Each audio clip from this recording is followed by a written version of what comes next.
National Association of Nigerian Students, who accused President Bola Ahmed Tinubu's son of kidnapping. Stick around to the end and get the full gist. Peter Obi reacted and ATIKU also reacted.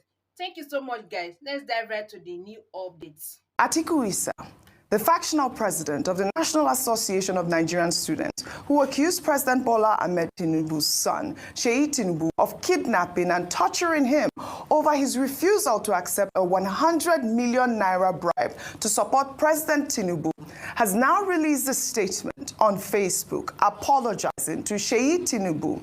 He stated that he was misled by Ladoja Olushola into believing that the president's son was responsible for orchestrating the attacks against him. Issa made the damaging statements on April 30th during a press conference in Abuja, saying that the Minister of Youth Development had offered him the 100 million naira bribe and that he was subsequently attacked and abducted. His apology to SEYI Tinubu on Facebook has been met with reactions. Well, let me read a part of his post before I take this comment.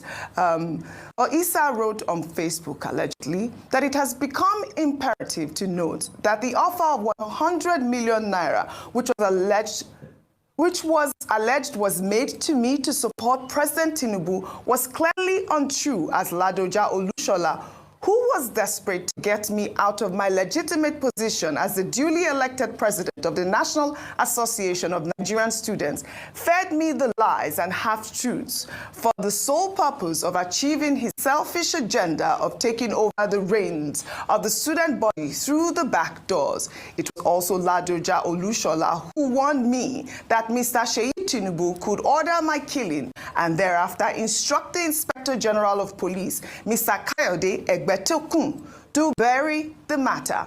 I also stated, among other things, that SEYI Tinubu led thugs to the venue of my inauguration.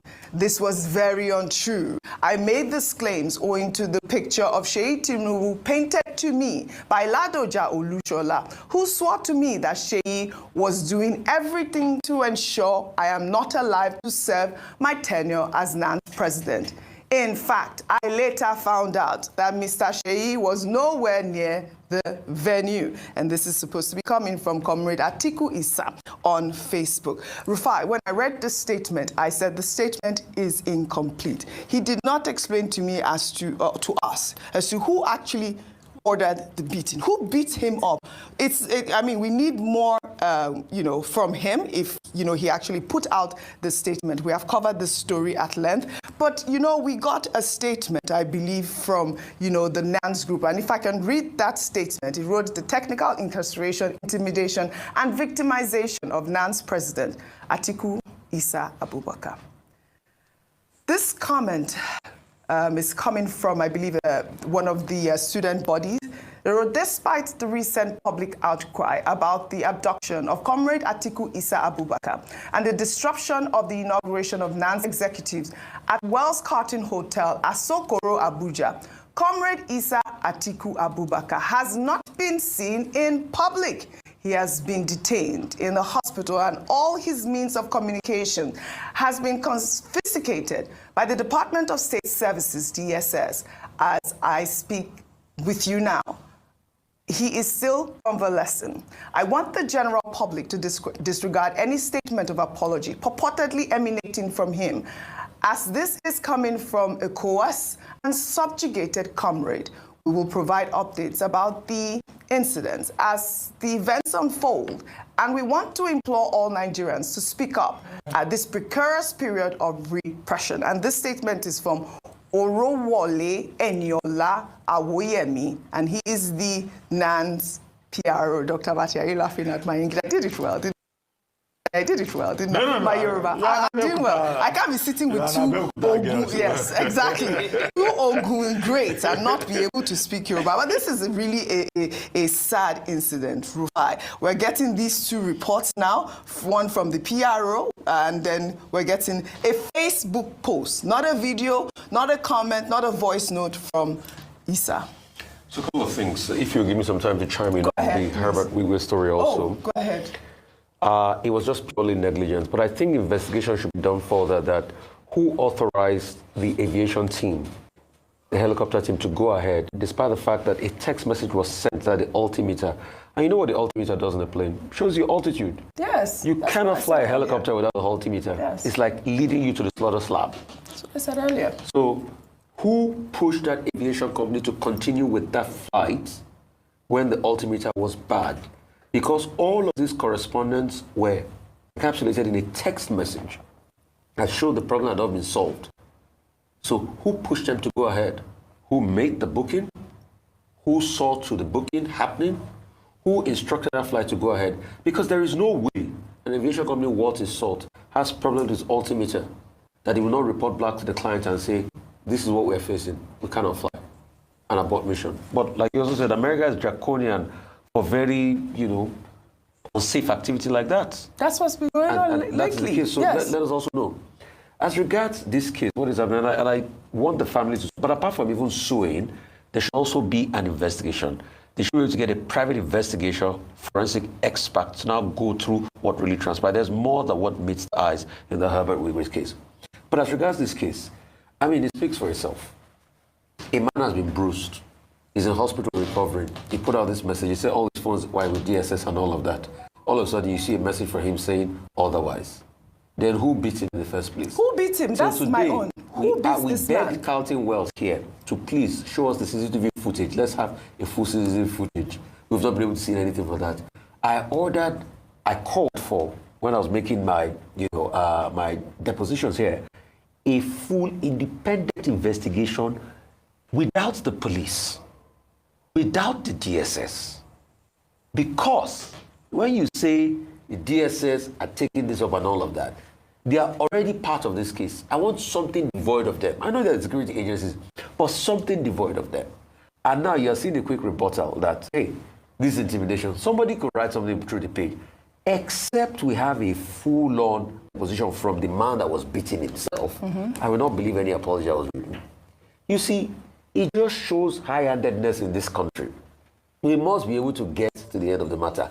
And why is NAS featuring prominently in the affairs of politics?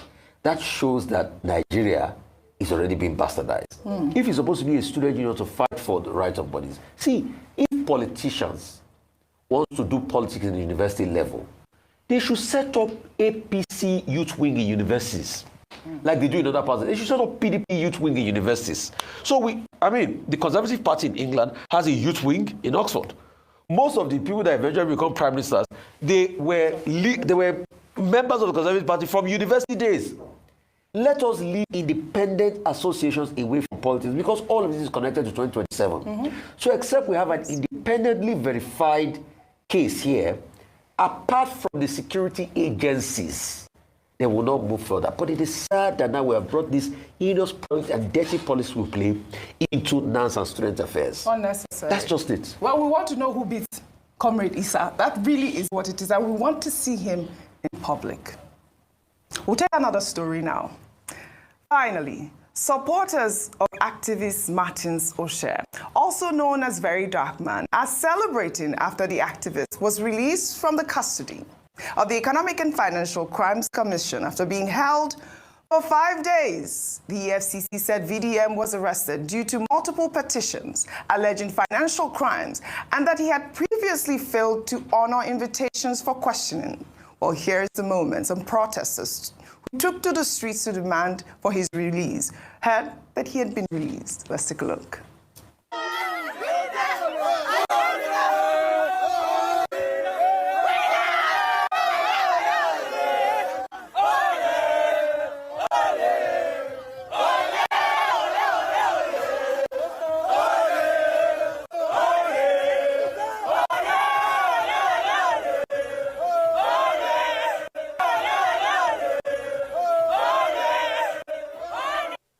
Well, all right. Good news there for the supporters of VDM. They're called the Rattels, just so you know. Did you know that? Yeah. I learned this yesterday. You learned it yesterday. They're called the Rattels. Yeah. Well, it's good that, the EFCC has listened and, they have released him and, we'll follow up on the story. And, yesterday we were having that conversation about how, horrible it is for the EFCC to have detained him without releasing a statement. They released him at this moment. Your yes. comment? I think one of the major things that sticks out to me is sort of the culture of catch and release that we've developed. And so because of that, I'll say I think it's very important for us to be able to see this case reach its logical end. Absolutely. Because whether it be VDM or any other personality, there's so many cases sort of lingering in the EFCC where we see that people are arrested, they are detained and so forth, they're questioned, and then we never hear about it again, or it resurfaces much later. So the catch and release, for me, I would urge the EFCC, please, continue to carry us along in these cases and in your investigations so that it doesn't seem as though you catch people and then, okay, once they're released, their docket just stays in a corner somewhere. Then the other thing is that, so he's released on, his lawyer says there's no conditions to his bail. However, his car and his phone are still with the EFCC. And they also made special mention to Femi Falana-San and said despite all that has happened between them in the past, he's said to have also made some appeals to EFCC as well. So I think that was very magnanimous of him. And last but not least, Deji Adeyanju made a comment because, you know, there was conversation around the fact that this felt like a red herring. It felt like distraction to just take Nigerian youth's attention away from the issues that matter and keep them busy with something. Well, the lawyer has come out to say that, well, that's not the case. Anyway, he's out now, so those who want to save Nigeria should go on and do so. But I think you can't blame people for also having these sentiments because sometimes we've seen all sorts over the past few years. But, you know, happy he's home. Ifá, you wanted to make a comment? You see, the truth has to be said. I think we need to drum it into some people's heads. This matter is not about VDM. No, it really hasn't been. It's about the high-handedness in Nigeria that all of us can be a victim to one day. My boss that I cherish so much, President Obaigwana, will always tell the story of Frank Omenka. Yeah. When Omenka was riding broad shoulder everywhere, he had the power then. Was jailing a lot of media people. But when Omenka needed help, that system that supported Omenka to commit atrocity, that system came for Omenka. All right. Pretty much reminds me of Father Nemola. First they came, you know, for some people I didn't speak up for them. When it was time to speak, when they came for me, nobody was left to speak up. And that's why I salute Femi Falana. Yeah. He did what a lot of people cannot do. Speak up. All right. Just say it the way it is. Until date, we are still waiting on the EFCC to please bring out those charges because we want accountability across board. Yes. A lot of people claim he said there's corruption in the EFCC. Yesterday, I posted a picture. As at the days of Magu said that there are bad eggs in the EFCC. Yeah. They've always made allegations of bad eggs here and there. What we are saying is, EFCC, please detail whatever you have on him, what the petitioners wrote. Let us juxtapose what is available. What we are just saying is, whatever the petitioners wrote, they didn't warrant you to come and gestaponically take somebody away that way. Because what will happen is that one of a sudden, they will just come and pick somebody. Maybe we'll be live on the street, they will just come pick somebody. No. You're saying, well, Rufai, like you said, you're saying God forbid. Like you said yesterday. God forbid. Like you said Who yesterday. will have thought that in a democracy, this will be happening? Well, don't say God forbid. On, speak against evil. Fight it. It's been going on. Fight it. Well, like you said even yesterday, that the current EFCC chairman did say that there are bad eggs within the EFCC as well. But you know, like you said, they seized VDM's phone. We are waiting for content. We are waiting to hear what really happened. What happened to him in the EFCC custody? What he did. We're waiting for the charges from the EFCC. Well, kudos to Femi Falana as well, and great that VDM is back. We'll take another story now.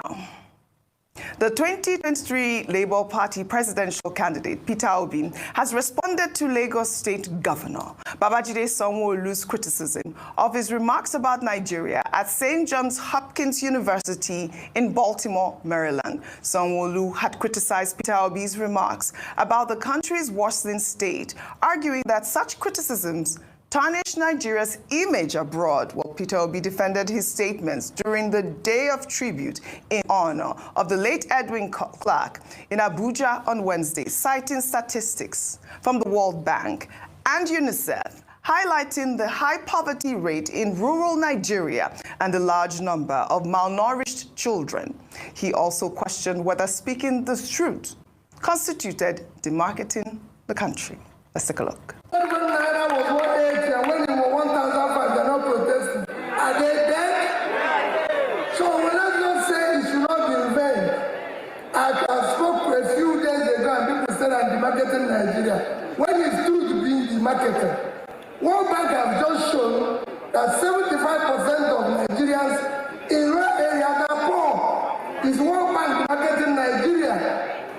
UNICEF 2 days ago released that Nigeria now have over 2 million malnourished children, the second highest in the world. Are they demarketing Nigeria? Let's face the reality. Their labor is in vain. We have a country now that is not democratic. We are not a democratic country. Let's tell ourselves the truth. Well, all right, Dr. Abati, before I come to you in the meantime, former Vice President ATIKU Abubakar has reacted to the federal government's approval of the Nigeria First economic policy, which bans the use of foreign goods and prioritizes locally made products and services in government procurement. In a statement released on Wednesday by his special assistant on public communication, Frank Shwaibu, ATIKU challenged President Bola Ahmed Tinubu to lead by example, starting by trading his Escalade for a Nigerian-made vehicle like Innoson or Nord. Frank Shwaibu wrote in part, "We challenge President Tinubu to stop the noise and trade in his beloved Escalade for an Innoson, Nord, or any made-in-Nigeria car. That single act will do more to promote local industry than 1,000 policy memos. Let's see the ministers, those shameless Rolls-Royce connoisseurs, sweat it out in Nigeria-made vehicles too. Or is Nigeria First only for the masses?" And speaking of double standards, it's time Mr. President shelves his love affair with Paris and London. If he's serious about patriotism, his next vacation should be at Obudu Cattle Ranch, Yankari Game Reserve, or Erinjesha Waterfalls. Nigeria is beautiful, unless, of course, the president thinks otherwise. More importantly, the era of jetting off for medical tourism while preaching self-reliance must end. We demand that President Tinubu, champion of Nigeria First, conduct all future medical checkups at LUTH, National Hospital Abuja, UCH Ibadan, or even the number 41 billion Naira Akwa Ibom world-class hospital built by Uncommon Transformer in Uyo.